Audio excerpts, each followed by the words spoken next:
it's a great opportunity for the media who, like me, I don't know where to begin when I want to do the report about the Rohingyas.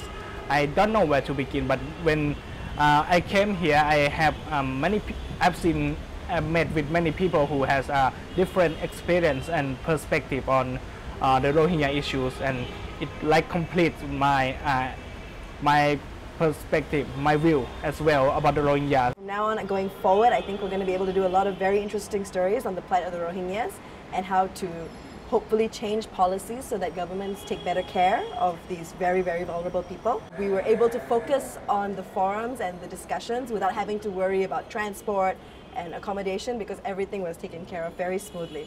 So it really let us focus on the issue and come up with an excellent action plan going forward on what to do. I think it's quite interesting and very helpful because we got a lot of information and we learned a lot about the human rights issues and law, international law about the human trafficking and statelessness.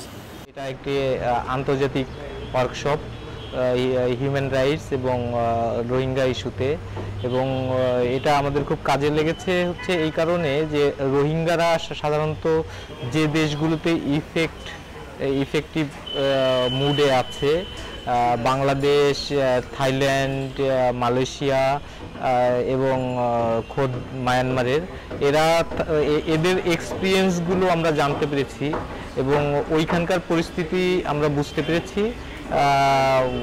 এটা আমাদের ভবিষ্যৎ রিপোর্টিংয়ের ক্ষেত্রে খুব কাজে লাগবে।